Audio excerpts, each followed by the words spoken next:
Hi, this is Zibby Owens, and you're listening to the award-winning podcast, Moms Don't Have Time to Read Books. I'm also the host of Moms Don't Have Time to Lose Weight, and I'm the editor of the anthology, which you should run out and buy, called Moms Don't Have Time to, a quarantine anthology. All proceeds of that book go to COVID-19 vaccine research. And I'm the editor-in-chief of Moms Don't Have Time to Write, a new publication on Medium, and we're accepting submissions, so please send your personal essays there. And if all that isn't enough, you can follow me on Instagram at Zibby Owens, and my website is zibbyowens.com. Okay, now back to this amazing podcast. Happy Monday. My book blast continues for Memoir Monday. This is part 2 of the memoirs I've been releasing as part of the book blast because I love memoirs and, of course, other books, but I really love memoirs. Anyway, enjoy this collection of diverse voices, thoughts, feelings, topics, and everything on this Memoir Monday. And you can go back a few days and listen to part 1 of the memoirs I'm releasing as the book blast. Enjoy, and I hope you connect and really enjoy them like I did. Laila Tarraf is the author of Strong Like Water, How I Found the Courage to Lead with Love in Business and Life. Laila is a senior human resource executive with over 25 years of professional experience. After graduating with her MBA from the Haas School of Business at the University of California at Berkeley, she became one of the founding team members at Walmart.com. She then served as Chief People Officer at Peet's Coffee and Tea, an iconic Bay Area premium coffee company. Currently, Laila is the Chief People Officer at Allbirds, focused on leading through a global pandemic and broad social unrest. She's a trusted advisor to entrepreneurs and investors and is a regular guest lecturer at Berkeley Law School. Welcome, Laila. Thanks so much for coming on Moms Don't Have Time to Read Books to talk about Strong Like Water, How I Found the Courage to Lead with Love in Business and in Life. I'm so happy to be here, Zibby, truly. Aw. Would you mind telling listeners a little bit about what your book is about and what inspired you to write this memoir? Sure, absolutely. Strong Like Water has been described as a leadership book disguised as a memoir. It really doesn't fall into one genre cleanly. It's my personal story. It covers a period of time when I lost my husband and then my father and my mother in pretty quick succession. And at the time I had a young daughter, she was 3, and I was in my first year of my first real executive role as the Chief People Officer of Peet's Coffee and Tea. So it was the first time anything like that big had happened to me. And up until that point in my life, I really kind of held myself as it's fine, I've got it, really capable. I call it my hero persona. And it was a moment where I could no longer hold myself in that way. And honestly, I might have tried had I not had a 3-year-old that was crying and needing comfort. And I was feeling so inadequate because I had suppressed my emotions my whole life. And finally, I said, you know what, if I don't allow myself to feel now, I just knew that I would become hard and brittle and unable to guide my daughter through the kind of healthy grieving and healing that I wanted her to do. And I couldn't expect it from her if I didn't do it myself. And so that the story is really of that journey, and how, as I went through that journey, I discovered that actually feeling my feelings didn't kill me, didn't weaken me, actually made me stronger and a better mother, a better friend, a better leader. And so what was soft actually turned out to be strong. So that's the story. I love that. Would you mind explaining what happened with the losses? Sure. My husband died of an accidental overdose. It was very tragic and very sudden, partially because I think I was living this life of refusing to look at some very big signs that were out there, that there were problems. But again, my coping mechanism was deny, distract, deflect, keep it happy, stay above it. And that was obviously very traumatizing. And then my father had a stroke in his late 60s and died shortly thereafter. And then same thing with my mother. And with each successive death, and I know, for a long time, I didn't know how to tell this story because everybody experiences loss, right? For me, those losses ended up being the catalyst for me to recognize that I had numbed myself out to life.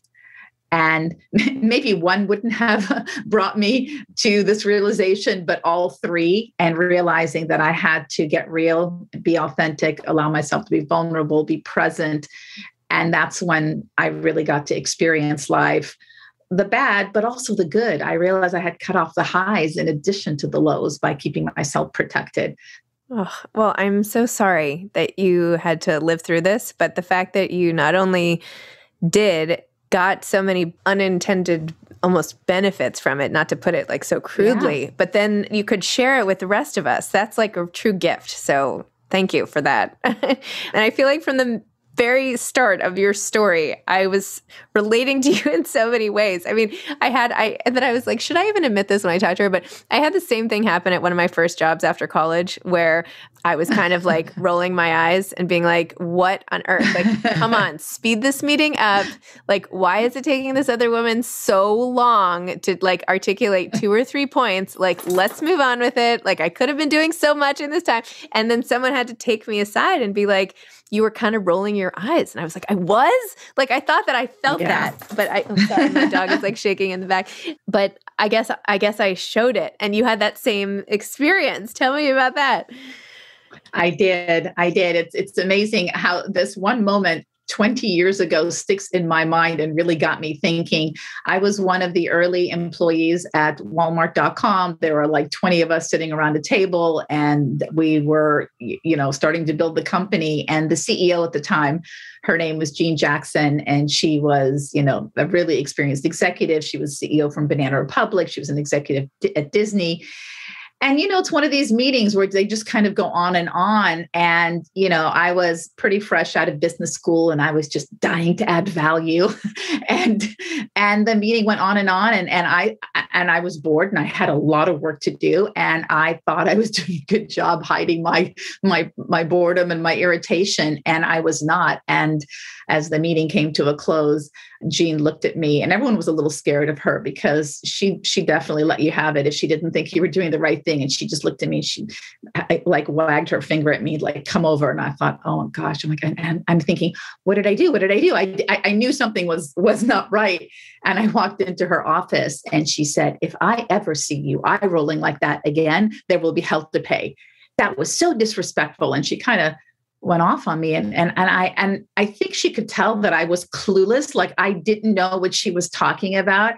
And finally, as she sort of opened the door to have me leave, she said, the point of those meetings is not to, add value, but to bring others along. I'm like, what? Bring others along? What does that even mean? Right? Like, and I actually heard that lesson a few times, right? And I think this is what happens for anyone who, you go through school and you want to get the A, you want to get the gold star, you want to please your parents and your teachers, right? And that's how we become these little overachievers, right? And that serves us well for a really long time. There's nothing wrong with that. But at some point, as you get into more complex roles, more senior roles where you have to lead others, you have to let go of this idea that you only create value by you actually producing something. It's really, in the end, it becomes about the others that you're leading, right? And that means removing obstacles for them. That means mentoring. That means coaching, having the hard conversation. So it very much is not about you and all about them. And that journey, sort of from what I say, from me to we, is one I think that many of us who sort of climb the management ranks go through. And at first, it's a tough one, right? Because you want to do it. That's what you were taught to do. So that was the first time I got my hand slapped. And it probably took another 10 years for me to really understand that my value was not in the doing, but in the enabling of others. Wow. Those are good lessons even now. I feel like yes. It's good for parenting too, right? And how many times do we want to do it for our kids? I'm like, oh, okay, go ahead. Seriously, I know. Because I think the thing that trips me up sometimes is like I can do everything really quickly. Like at work, like after school and like all of that training and whatever, like I would get to work and like my work for the day I could do in like an hour or something. And I'm like, what am I supposed to do the rest of the day? Like, let's go. Like what now? And the same thing at times with the kids. I get so like I'm like, oh, let me just do it. And it's the worst. It's the worst. And it's like, I have to fight against it anyway. It's so true, isn't it? Right? I could have been done with this 10 minutes ago. But once again, that's not the point. It's about enabling them. And my daughter is 16 now, so I can really see that, right?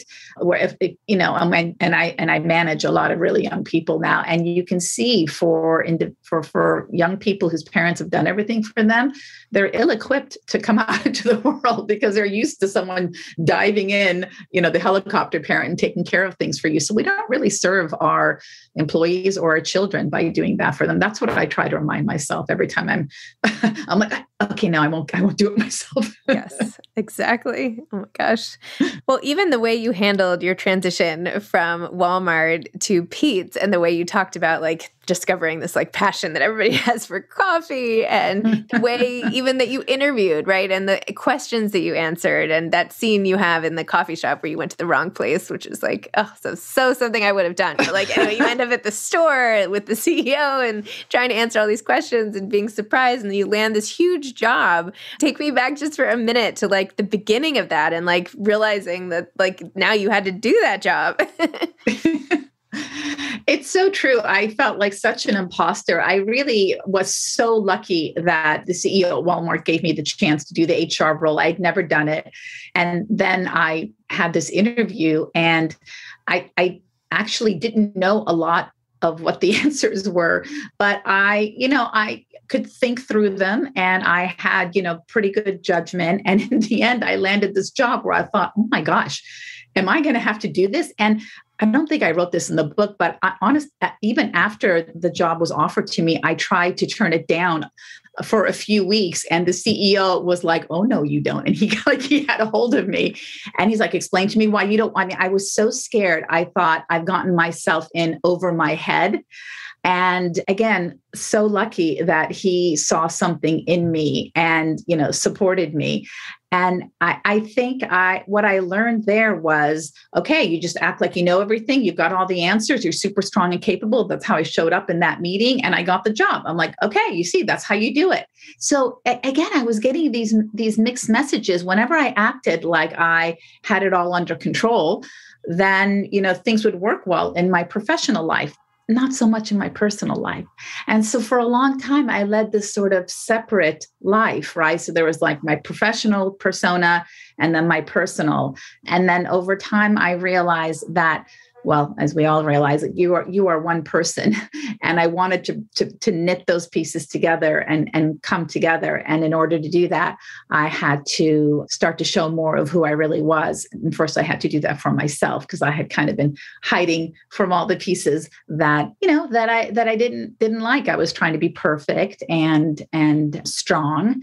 And it wasn't until I finally admitted, like, okay, I'm actually not all those things all the time, just like all of us, that I started to have actually deeper and better conversations with people. And then why write the book? Yeah, that's a great question. I started to write, like all of us who write. I think I always had this little thing in the back of my head for decades that thought I might want to write something, right? Even if it was just a tiny little voice, right? And I found that I was starting to lose details of what had happened and what I had learned, really important insights. And I thought I should just write these down so I don't forget. And I started to journal. And then as I started to share some of the stories that I was coming up with friends, more often than not, they would identify with them and say, oh, yeah, I know what you mean. I do that. Oh, yeah, I can do that. And even now, some of the early reactions I'm getting, I'm stunned by how many people say that they are identifying with my story. And so I got to a place where I decided to publish because I wanted to make sure that, two reasons. I wanted to make sure I had something out there that would not allow me to hide anymore. I was so good at hiding my real feelings and hiding from my feelings. And I just thought, you know what, I'm going to put this, I'd lived in fear for so long. I thought I'm going to just be brave and I'm going to put it out there. And what's interesting is now that I am bringing to light what usually is hidden, all these our broken pieces, our flawed pieces, things that make us sort of ashamed. What's happening, and it's still early days, it's actually the thing that is ending up connecting me to others. I still have this moment where like, oh my gosh, have I really put this out there? And I have good friends who have reconnected with me. They're like, that was really brave. Like, how are you feeling? And I do feel exposed. I still get a little like, oh, are you going to judge me for the bad mistakes and for what I've done in my life, that I'm still like, oh gosh, how could I have done that? But the irony is it's just the opposite. It is tapping into that part in everybody else that also has those feelings. And I'm having the most meaningful, deep, intimate conversations with people I've known for decades that I've never had, and with people like you, like today. And in the end, isn't that what it's all about? We just want to be seen and loved, but we can't have that unless we show ourselves. And so this is my big version of finally showing myself after hiding for 40 years. Yeah. Coming out with a bang here. Yes, exactly. Go big or go home. Exactly.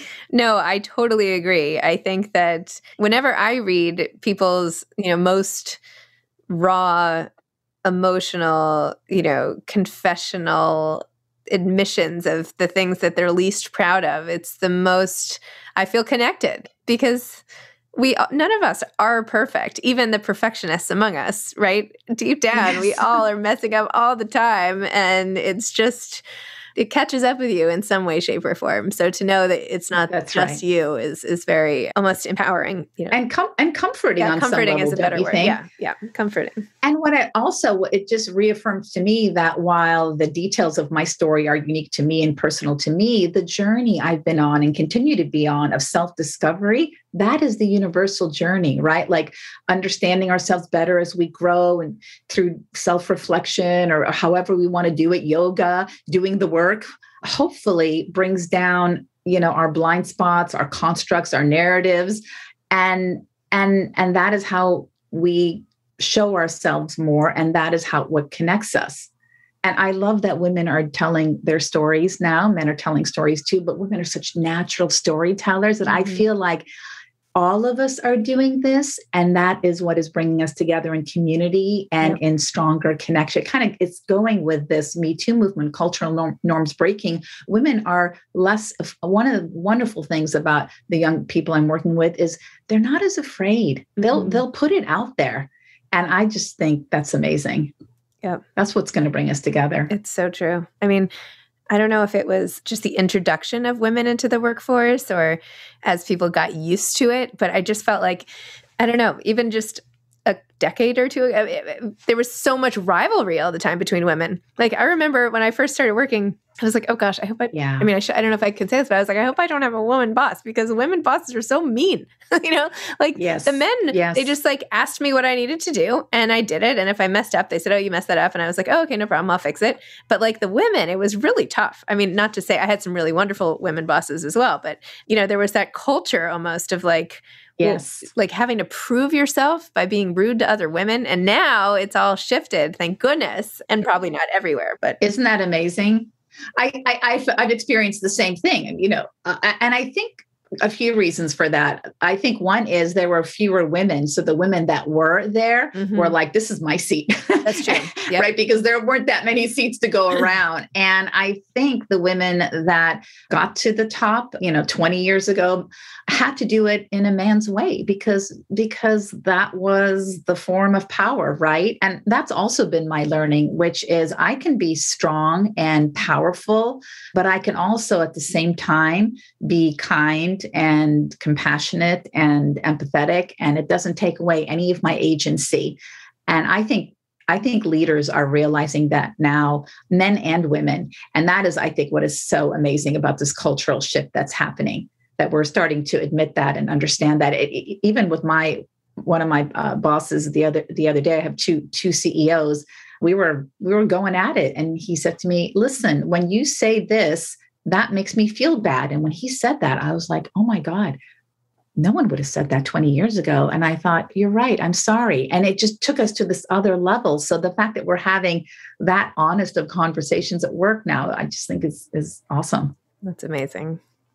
So, Laila, what is next for you? You have this book out. What's coming next? Like, what are you excited about? I'm excited about being at Allbirds. Do you know Allbirds, the company I work for? Yeah. Okay. We are in this crazy high growth phase. And I think I have another book in me. And maybe this next one is more of the how-to. And I haven't quite gotten the theme down yet, but it's going to continue to talk about how the answer for so many things is not usually one extreme or the other, right? I've been fascinated by the duality of life, right? My title, Strong Like Water, is after the Lao Tzu quote, which really talks about how water is soft, but it can be strong, it can carve rock. And I find that to be true in just about everything. You're trying to build a high performance culture, drive for results, all these like go, go, go. And at the same time, you want to create community and culture and connection and belonging. And a lot of times those feel like they're on opposite ends of the spectrum. But I really think what they are is the intersection of two circles. I'm always drawing these two intersecting circles. And I'm saying that middle part is the sweet spot. And you can't make a straight line through it. It's sort of attacking back and forth. And so I think my next book will capture all the ways that we need to tack back and forth between the dualities of how we grow in a healthy and humane way, how we grow without losing our souls. There's so much focus on, getting big and making a lot of money, but then we kind of lose ourselves in the process. So how can we have a little bit of both? Can we have them? I don't know. We'll see. That's awesome. Yeah, I feel like Allbirds are like all the rage, right? It's a good moment. You always it is. That's awesome. We've had a good run. What advice would you have for aspiring authors? Well, I feel like I'm such a new author. I think the most important thing is just write. Don't censor yourself. Don't try to get it just right, just perfect. Because, right, what is Brene Brown? She calls it the shitty first draft, right? I say that, SFD. And that's what it is. You just have to, I think I wrote for a whole year until I found my voice and figured out what I wanted to write. And if you're judging yourself and censoring yourself and listening to the inner critic and trying to get it exactly perfect, you'll never write. And so just recognize that the process is in all the messiness and that eventually it will come out and you'll put form and shape and the narrative arc and all of that. And also to come into community with other authors, because I think writing can be very isolating, right? And when you share with other authors, if you're having a down moment, if you're in agony, if you can't figure something else out, I think it helps to know that you're part of the larger community and a creative community. So true. Wow. Well, I'm so glad we connected today. Thanks for your book letting me relive that part of my my life from so long ago. You're like, oh gosh. I know. No, and the losses you've gone through and the way you've gotten through them and the way you've shared your story is really awesome. So thank you. Thank you. Thank you for taking the time to read the book. I'm still amazed that you can do all this. I don't know, hanging by a thread over here, but you know what? I love it. I just love it. So it's a pleasure. Like reading, it's a pleasure to read. Yes. Like how, woe is me. It's interesting. I was listening to one of your other podcasts the other day. I don't remember who it was with, and I also say this in my book, the antidote for stress is not rest, it's wholehearted living. So if you love reading books, then it actually fills you up, right? Does. Yes. It's not a chore. Yes. The emails, on the other hand, it's not so much sometimes. Not so much the emails, but I love these conversations and I love reading books. And so that's all great. It's all great. It's just a lot. That's all. So yes. Anyway. Yes. Well, you're doing an amazing job and I love what you're building and it helps bring us all together. So nice job. Well, I hope I get to meet you. Where are you in the world, by the way? Me too. I'm in California, but when this whole thing opens, which it is, I would love to come out and meet you in New York. Your retreat that you put out there was gone in like 3 seconds. I'm like, wait, I didn't even know this was happening. There are a few. I opened up a new block of rooms. So there are oh, you did? There are a couple of rooms left if you want to come. Yeah. They're at there's an inn nearby called the Weekapog Inn, and it's owned by the same people. It's really lovely, has adorable rooms and everything. And I have like three or four rooms left. So I missed that. I'm going to go back and look at it. All right. It's on zibbyowens.com and go under the travel thing. Okay. I will. Under more rooms available. I take it down. All right. That's awesome. Thank you, Zibby. Okay. Have a good day. Thanks. Bye-bye. Bye-bye. Thanks for listening to part of my June book blast. I hope you enjoy it. Come back tomorrow for more. Thanks for listening to this episode of Moms Don't Have Time to Read Books. Don't forget to follow me on Instagram at Zibby Owens and at Moms Don't Have Time to Read Books. Also sign up for my newsletter at zibbyowens.com and sign up for my virtual book club and meet lots of authors on Zoom every other week. Thanks so much to Steve and Ryan at Texture Sound for the sound editing. And thank you to Morning Moon Productions for providing this fantastic intro and outro music.